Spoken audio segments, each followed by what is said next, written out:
What is up, everybody, from our AT&T 5G virtual studios? Welcome on into the call up. I'm Susanna Collins alongside my bestie, Jillian Sakovitz, on this very happy International Women's Day. What is up, everybody? Jill, I'm inspired by you every single day, and there is nobody else I would rather co-host this fabulous podcast with. You are one of my favorite women of all time. Just had to put that out there right off the top. This wasn't in the script. I know, I teased you. You're making me emotional. Happy International Women's Day to you as well, and to all of our listeners, and to everyone all around the world. Susanna Collins, you know, I don't think there's anyone better than you as a person, as a host, as a reporter, but more as a friend. And I absolutely adore you and just how good you are at all that you do. I love you. I love you. Right back at you. This is incredible. We could not have a better guest today. If you are not familiar with Nadia Nadim, well, educate yourself, and we are going to help you because this woman is absolutely incredible. She is currently a member of Racing Louisville with NWSL. They're in their second season. She's coming off an ACL tear, but she will be joining the team later this season. But her story is the epitome of strength and inspiration. She had to flee Afghanistan when she was 11 years old to escape the Taliban after her father was executed. And she ended up in a refugee camp in Denmark, which set her on her path to soccer. And we are going to talk to her all about that. And she's won titles in France, in NWSL, and she is also a medical doctor. She earned her medical degree on top of everything else that she has already achieved. So this is just an incredible conversation. She is an absolutely astounding individual and woman, and we really think you're going to love hearing from her. As she said, I am everything that the Taliban doesn't want you to be, a woman. And she was absolutely incredible. I want to go to Kentucky and hang out with her. I want to take language lessons from Nadia. I want her to also be my plastic surgeon. Yep. You know, should I ever need anything? I also reconstructive surgeon. She'll be helping people outside of just the vein, you know, place that I instantly go. But she was just so fun and so great. And her dreams, like you'd think she'd accomplish so much. Well, she wants to go for 100 caps with the Danish national team. She wants to bring Racing Louisville. She's like, I'm here to do more than they accomplished last year. And I can't wait to see it. And time now for our very special AT&T 5G call to the field. The woman that is clinical in more ways than one, physician and football player, striker for NWSL's Racing Louisville, the Denmark national team, Dr. Nadia Nadim. Hi. Hello. Hi. Hi, guys. Nadia, you're a legend. You're incredible. We're going to get into so much of that. But right now, you're coming to us from kind of in between training. You were in the NWSL. Now you're back. You're coming off an injury. How are you? How are you adjusting to life in Kentucky? I'm doing amazing, to be honest. Of course, you know, like being injured hasn't been fun, but it is part of the game. And you know, I'm recovering very well. I'm trying to get fit for the Euros. I have 99 caps for the national team. I want to play my 100 caps for the national team. And of course, yes, I want to be ready for playing with Racing and making an impact for the club, because it is a new club and we have big dreams and ambitions. Well, Nadia, as Jill mentioned, we are familiar with your story, but for our viewers and for our listeners that might not know your story, it's one of the most inspiring tales I've ever come across. You're 34 years old now, but you were born in Afghanistan, and at age 11, you had to flee the country because of the Taliban, and it kind of, that whole experience sort of inadvertently set you on this path that led you to soccer. Can you just tell our listeners what that story is and where it kind of began for you? Yeah, sure, definitely. As you said, born in Afghanistan, my dad was a general in the Afghan army. My mom was a teacher, school lecturer, and then, had a very safe upbringing until the war. Had, good people around me, great family, everything's working, and have very fun memories until the Taliban gained power. And I think, from there, everything just went downhill. And the memories I have are chaos and very traumatic. My dad was executed because he was a general and had a huge position with a previous government, and being a single mom with 5 daughters, so 6 women in general. We had an incredible hard time to have a normal life in Kabul. The rules they brought in were, just dumb. Women weren't allowed to go to school, work, just normal things, daily chores, as going grocery shopping had to be done with a company, a male company. And my mom is a very smart lady and someone who doesn't, back down easily. And so she, for a very long time, tried to encourage people around her to not accept the regime so easily. And then, we were homeschooled for a very long time. But same time, we were, obviously laying low, because if they found out that my mom was doing this kind of stuff, they'll probably kill her as well.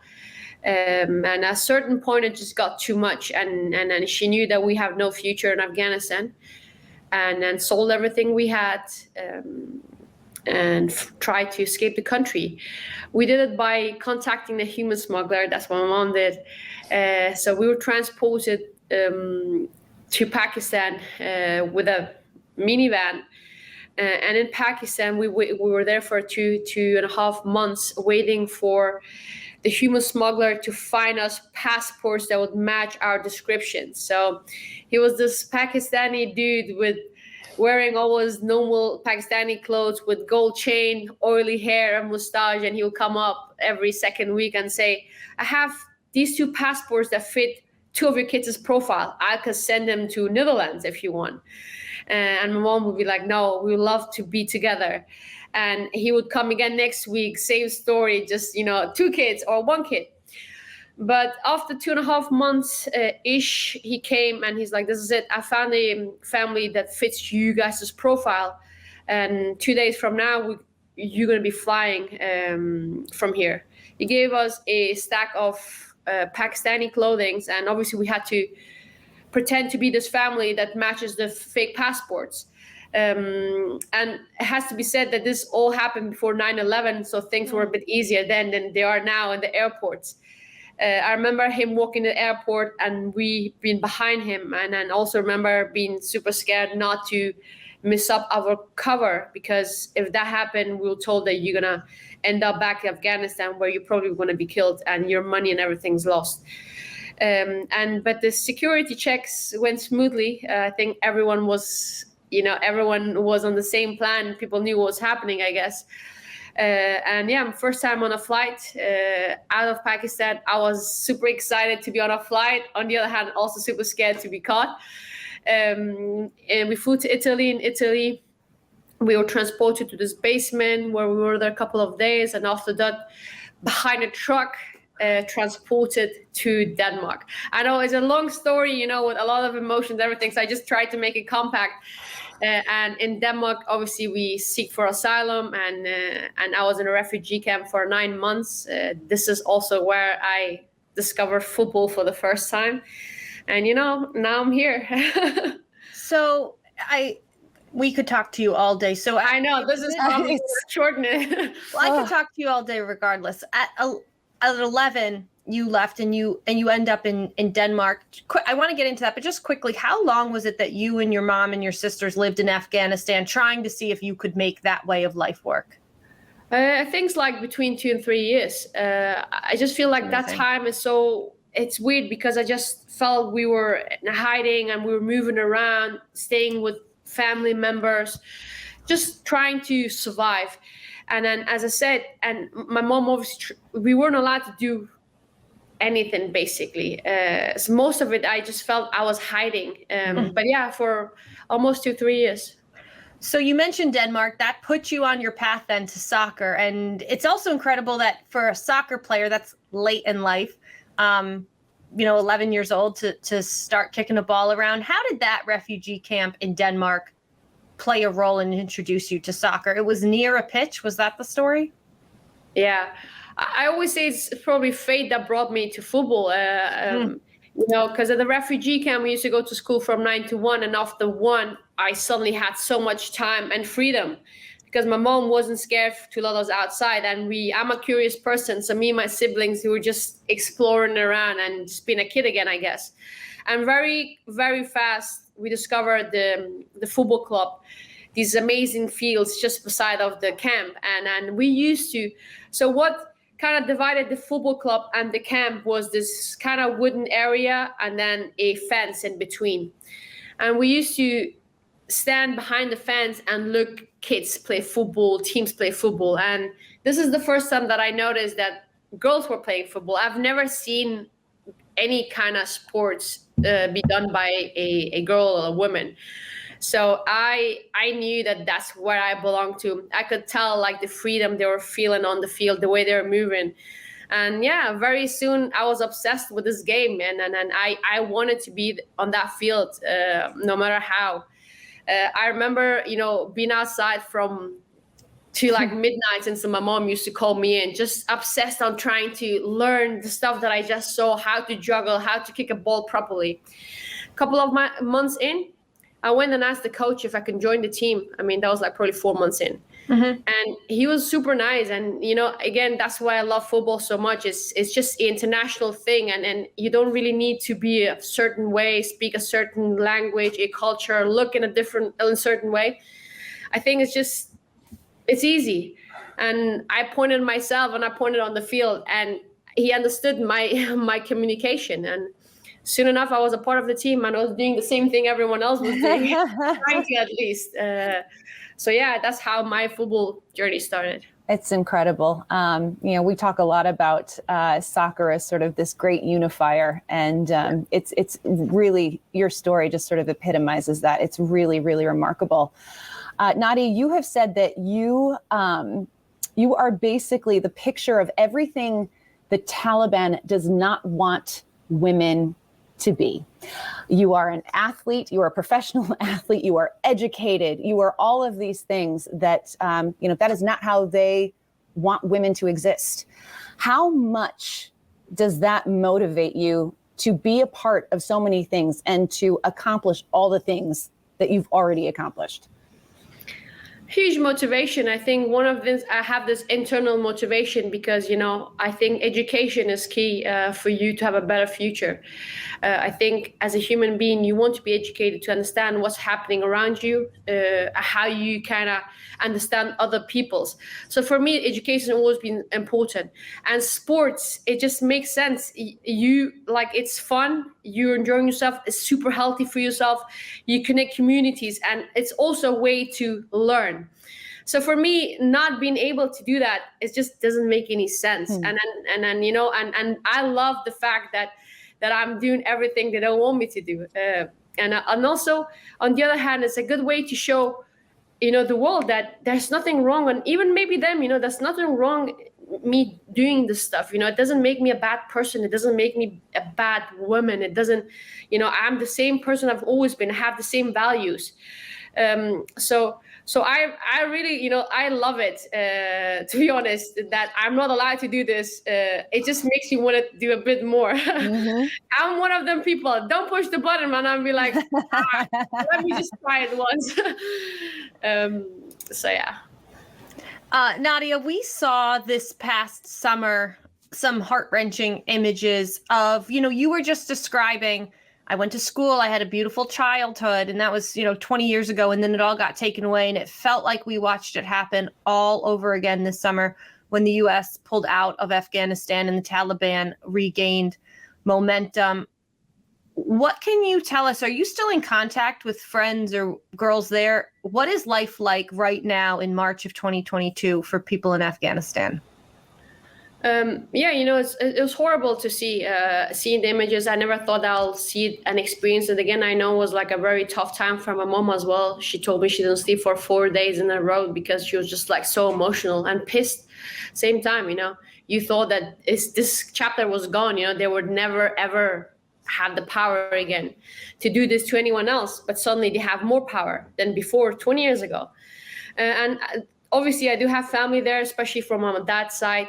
My mom, who my closest family, which is my aunts and my cousins, are not there. But most of my mom's family, her cousins and everyone, they are still in Afghanistan, and she's in contact with them. And my cousins from my dad's side are still in Afghanistan. We're in contact with them. They're just saying it's very hard to have a regular life. Everyone is kind of on the edge. Everyone is scared to do anything. So everyone's really trying to lay low. And plus the part of you're not allowed to go to school. Women are not allowed to leave their, you have 42 or 72 kilometers area you're not allowed to leave outside, which is weird. If you have a work, and certain works are okay apparently, but a lot of other works are not. So it's just, there's so many dumb rules. And on top of that, it's just, the finance is not working. So people don't have any income. And the winter just hit. So just like miserable situation in general.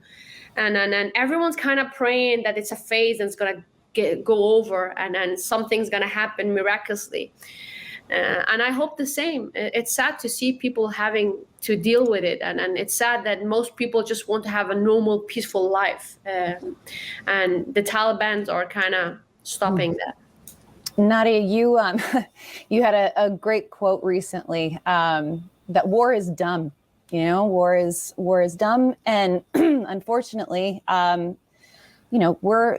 you're speaking about, the situation in Afghanistan. We're watching in real time this war in Ukraine. And I'm sure as a refugee yourself, as probably hits very close to home, the experiences of some of these poor people that are having to leave everything behind and basically start over in places that they're not familiar with.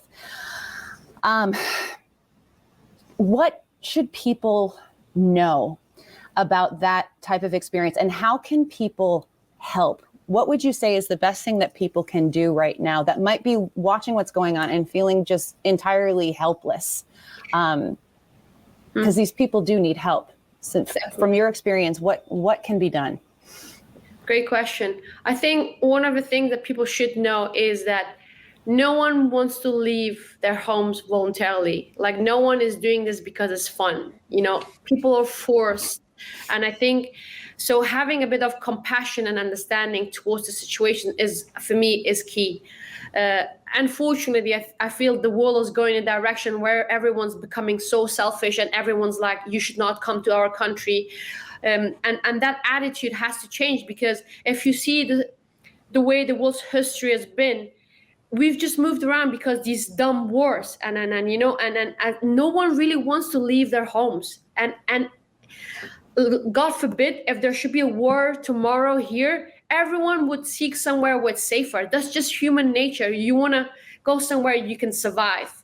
So it's your survival instinct that kind of hits in. So that's very important. You show compassionate and maybe an open heart, the minimum.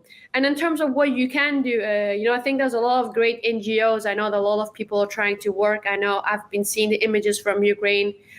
Breaks your heart seeing kids with their teddy bears trying to escape the country, and just all their lives packed in a little box or in a handbag.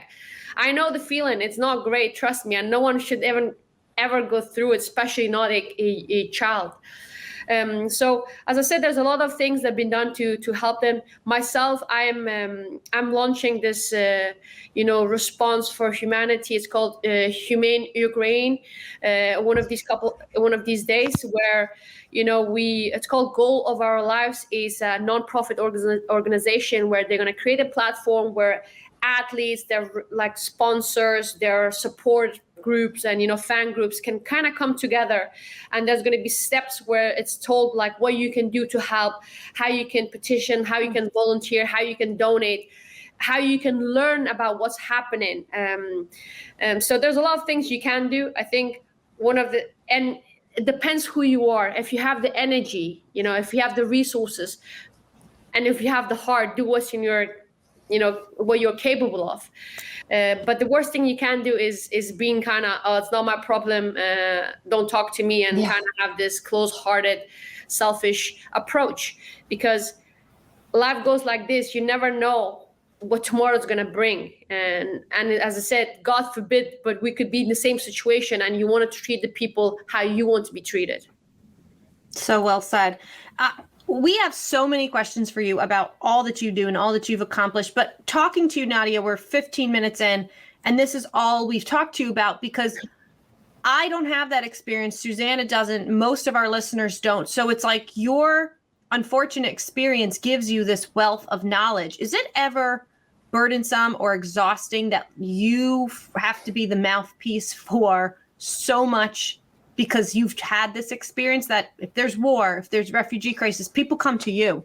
I don't think it's, no, I don't get really upset about it or like tired of it. For me, if there's something that I feel like people around me know better than me, I'll ask them to understand the situation. I think that's what makes us human, kind of having empathy, understanding, learning, growing. And then, so no ways. I feel happy that people ask me, and I'm happy to share some of my experiences and maybe make things easier for the people who are supporting, and also help the people who are receiving support. So for me, a lot of the miscommunication is lack of understanding, maybe a part, like sometimes ignorant. So if we can help each other to understand things, I think a majority of the problems in the world will be smaller, at least. Man, that's a really beautiful answer. And Nadia, well, you're the epitome of strength, and everything that you've gone through. You have accomplished a ridiculous amount in your life. You have won a couple of titles in 2 different countries. You've 99 caps for the Denmark national team, and on top of all of this, you are now also a doctor. Can you tell us, are you practicing? I read that you have, you've actually like participated in surgeries, because your specialty is reconstructive surgery. Is that correct? Yes. What have you actually worked on? Yeah. So basically how it works is that I just finished my doctor's degree. I'm a doctor. Becoming a plastic surgeon is obviously a specialty that you have to work on a longer time before you get it. But in your if in your internships, we have internships from year 3, 2 months internship at the hospital. You participate in a lot of operations, and depending how smart you are and how like capable you are, you get to do a lot. So I'm as I said, I'm a very curious person. I'm always like, can I do this? Can I do that? So I got to do a lot of very fun operations, and I love being in the operation room. It brings joy to me. It's weird to say it, but I feel like so alive when I'm there. I feel like I'm doing something that matters. So yeah, man.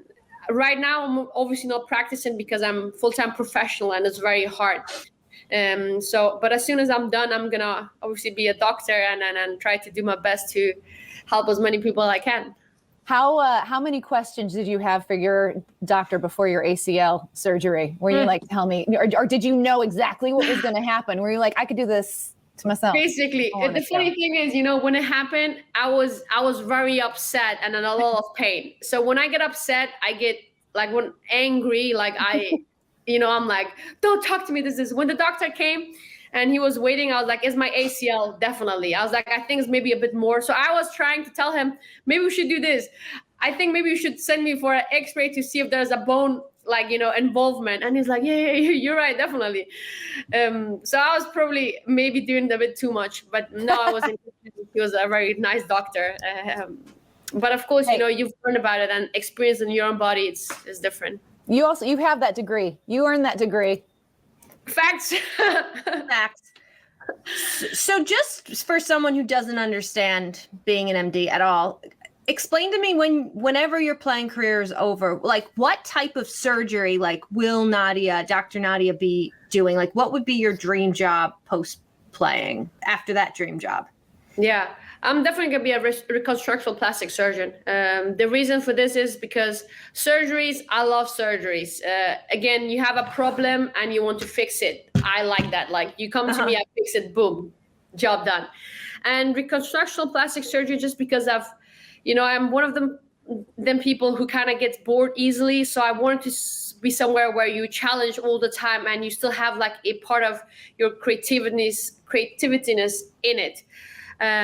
So that, yeah, and it kind of suits my personality, I guess, to be able to do a bit of everything, and you still have to think how to fix certain problems. And yeah, reconstruction plastic surgery. A lot of people think it's cosmetic surgeries. It's not really, getting your boobs done. And that was really what I wanted to know, Nadia. That was really my number one question. It can be a part of it. Like usually it's also part of it, but I just want to do a bit more than only that. Gotcha. So more ACL than boobs. More, I would say, like, you have a tumor in your face and you want to remove the tumor, and then you want to have a decent face. How do we do this? We have a car accident, half smashed. How do we fix it? And how do you also give big boobs? Set combinations. Just curious. It's the balance and things. Helping people no matter what it is. Exactly. All the above. Nadia, again, like it's just when we look at your resume, it just kind of it makes us feel, number one, extraordinarily lazy. But it's so remarkable, all of your accomplishments. What would you say your biggest accomplishment is for you personally? My biggest accomplishment, that's a good question.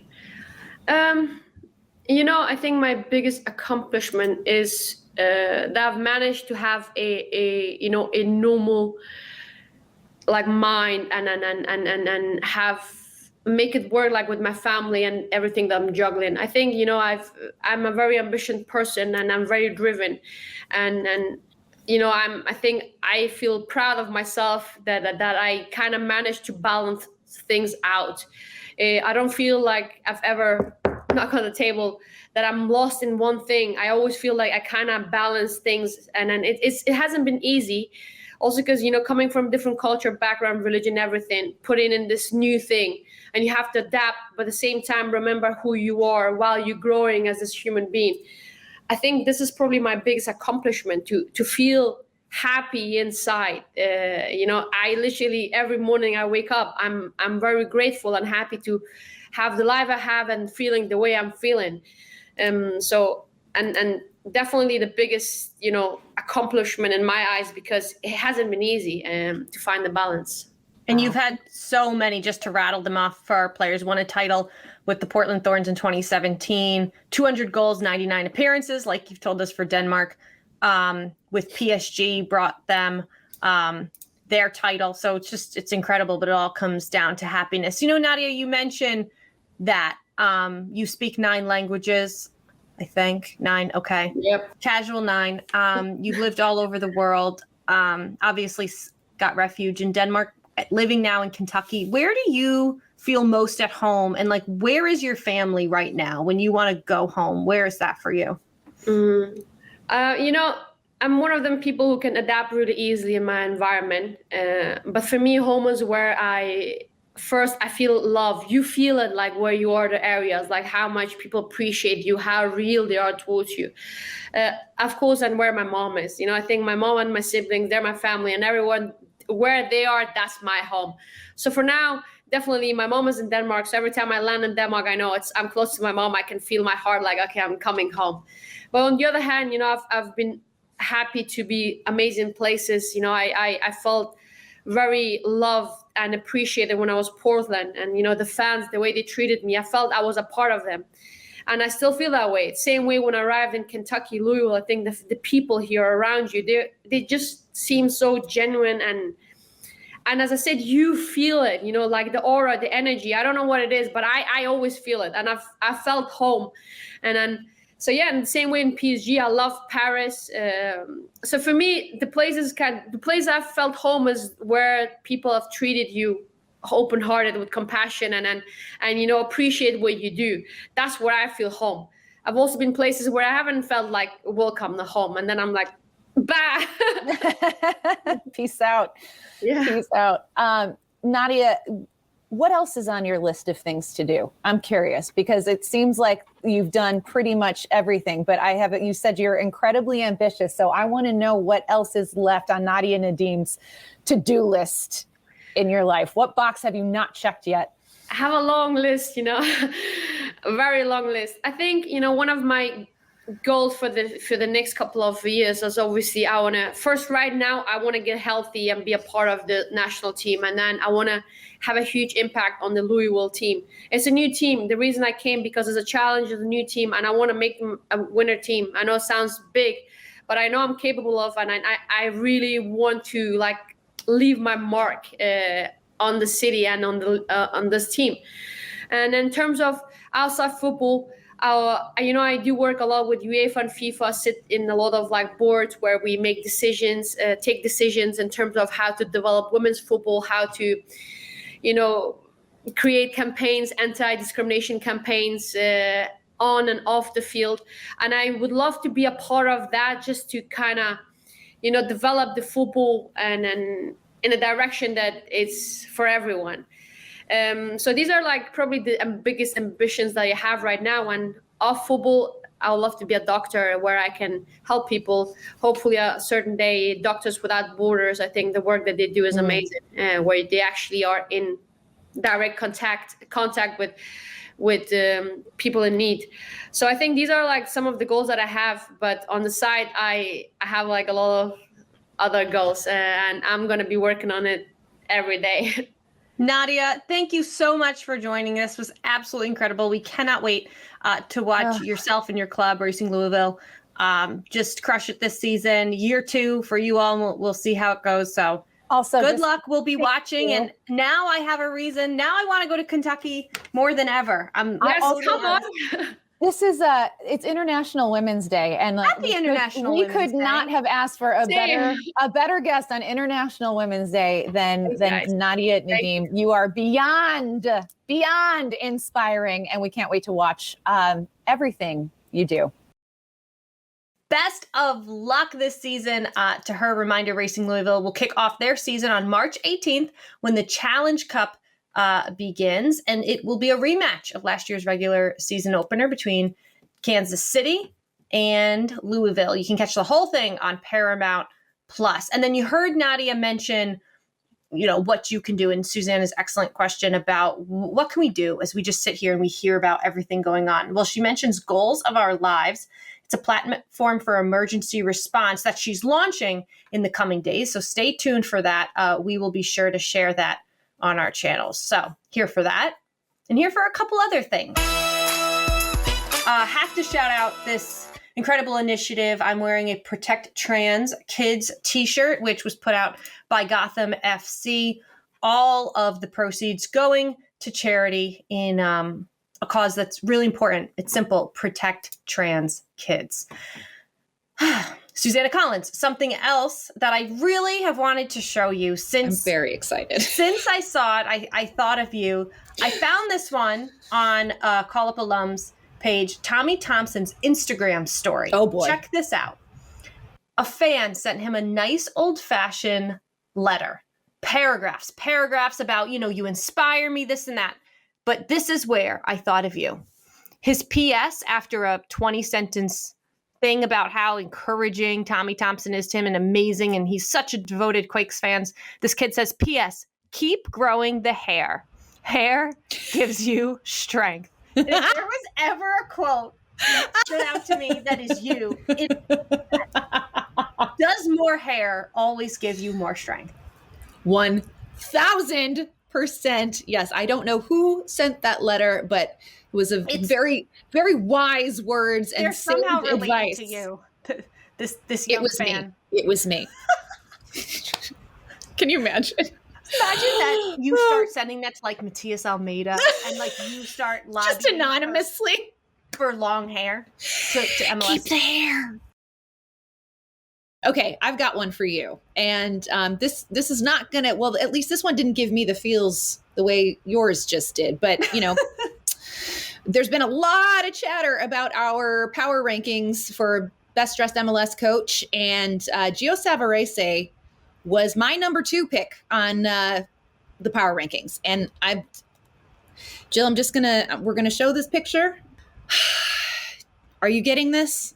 Are you getting this? So basically, for those of you that are listening, Gio Savarese, it's muddled. Okay. This look is entirely muddled. This is from this previous weekend. He has a suit jacket on with a pocket square, which is very formal, but underneath that is a hoodie. And underneath that is a dress shirt. Then I think it's the suit pants, but the suit pants don't match the jacket. And then he's got like the quintessential dad shoes on. I just don't get this. I don't know if he was cold and was like, I just need more layers, which, understandable, like throw a hoodie on. But the whole thing, it's like the formality of the pocket square, the mismatching fabrics. Gio, I expected more and I was disappointed and I'm rethinking everything. You're upset about your preseason rankings, aren't you? I am. You know what? I am. That was my first instinct because I hate when I go on vacation and then I'm colder than I thought I was going to be. This happened to me in California a few weeks ago. Yeah. And then all of a sudden all your looks are destroyed because you got to choose totally health and longevity over looks. So I feel you, Gio. That happened to me in Palm Springs. I get it. But you know what I think this is? This is the soccer gods intervening when the scarf was not respected. I think you're right. I think this might be it. It's all coming back.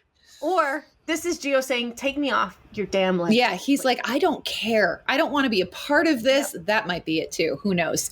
Okay, so here's a guy who's skyrocketing up the list. This was a big weekend. This was a big weekend for Bruce Arena, you guys, because not only did he become the MLS all-time winningest regular season coach, okay, he is also skyrocketing up the power rankings. And who had him? I'm telling you. Did you see Bruce making his entrance before the Revs home opener? I mean, he had the jacket on, the jeans looked great. The shoes were great. I loved the bag. He looked so polished and put together. I am used to seeing Bruce in a tracksuit. That's just what comes to mind when I think of it. And he did not make my rankings. He made yours. But again, I'm rethinking everything. This was a winning weekend in more ways than one for Bruce Arena. I call this one like a dad going to Easter brunch because it was his iconic look of the jeans, the regular shoes, and the black shirt. But like you said, he put a nice little sports jacket on over it. And then for me, Suze, the only reason I saw this is because you sent it to me. Immediately. I was like, oh my God. Look at Bruce.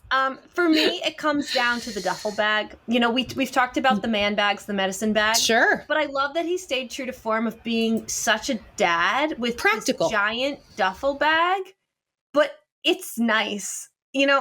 I think I've mentioned this on the podcast that when I've traveled with my father, he has a Millbrook basketball bright blazer blue duffel bag that says Jillian number 15 on it. Oh. No, it's not. Aw, it's bad. So to see Bruce have this nice duffel bag that's very like black and sleek with like, and it's not ratty and gross, shows me he cares. I just remember our segment that we used to do, What's in the Bag? What's in this bag? We got to bring it back because I got to know what's in Bruce's bag. Yeah, that's a lot of stuff. What's in there? What have you got in there, Bruce? I bet it's snacks. I just have a hunch. You bet it's snacks, but it's so fluffy. I don't know. Do you know what else I have to say? This is hysterical. Do you think he works out? Like, do you think so? Sometimes, like, they work out when they get there. Maybe he hops on the. I could see Bruce doing like some business on the treadmill. Like maybe the tracksuit that you just made fun of is in there. That could be it. I think we've cracked the case. Is it a puppy? It kind of looks like a dog. We know it's not a cat. Bruce Arena ain't about the cats, people. He confirmed that to us on this very podcast. It's so funny though. I'm looking at the New England Revolution Instagram page and this picture, and I commented on it with like the little clappy emojis, and then they replied to me. This was the New England Revolution official account. This was their response to me. Elevate his ranking, please. Thanks. something else that's been moving and shaking is the official results are in. Last week, we presented our idea, which clearly was not the first time anyone had seen or heard this, but our idea to bring back to MLS the backward jerseys, just to show off who you're rooting for. Official Instagram results, Susanna Collins, is 53% of my followers said that it's okay. Yes. Yeah. Okay. Obviously, then 47% saying not so much. Twitter, much closer. 51% yes, 49% no. Point here, Susanna, is we were right. Yeah. I think we were. It doesn't matter what the margins are. We were right. Backwards jerseys are cool as hell, and I can't wait to see every stadia in the league. I don't care 75,000 in Charlotte, just wearing them backwards. Like that, and they can say thank you. Listen, the people and the call-up have spoken. Thank you very much. Mic drop. Boom. What's on tap, Jill? Well, we can't say it yet, but we might be somewhere really cool next week, coming to you live. We'll keep you posted. You know, our bosses and ourselves, we like to keep ourselves on our toes. So yeah. We're still figuring it out. Exactly. So yeah, we may be somewhere super cool, or we might not be. We might be right where we are right now. But which is cool. I like to think we're going to be somewhere pretty cool. So stay tuned for that. But also this weekend is EMLS Cup final, guys. It is in Austin at South by Southwest at ACL Live Theater. It's from 2 to 5:30 p.m. If you are in Austin, it is free. It's free to come. So stop by if you happen to be at South by Southwest. Say hello. Austin is a phenomenal city. I also think I'm going to get to finally see Q2 Stadium for the first time, which I'm very much looking forward to. So there's that as well. You know what else the people can stay tuned for? We made a little cameo on Grant Wall's podcast. Oh yeah, we sure did. That's dropping sometime soon. Well, you don't want to miss it. Enough. Listen, it was he flipped the script on us. We're used to being the ones asking the questions, and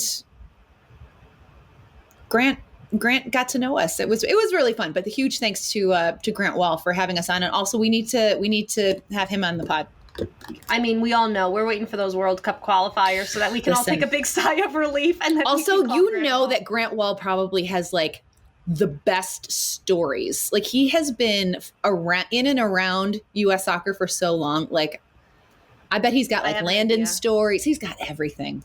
Guys, thanks for listening. Thanks for watching. Huge, massive thanks to the incredible Nadia Nadim for her time and sharing her stories and inspiring words. So thankful to her. Thank you, Nadia. Massively thankful. And happy International Women's Day to all that celebrate. We love you guys. We'll see you soon. What's up, everybody? It is Susanna Collins and Jillian Sakovitz, co-hosts of The Call Up. And if you want more Call Up action, hit like and subscribe right here on YouTube, right there. And also make sure that you download every episode of The Call Up every single Tuesday at 5 o'clock Eastern Time or anywhere that you get your podcasts. And while you're here, why not check out some of these other videos as well?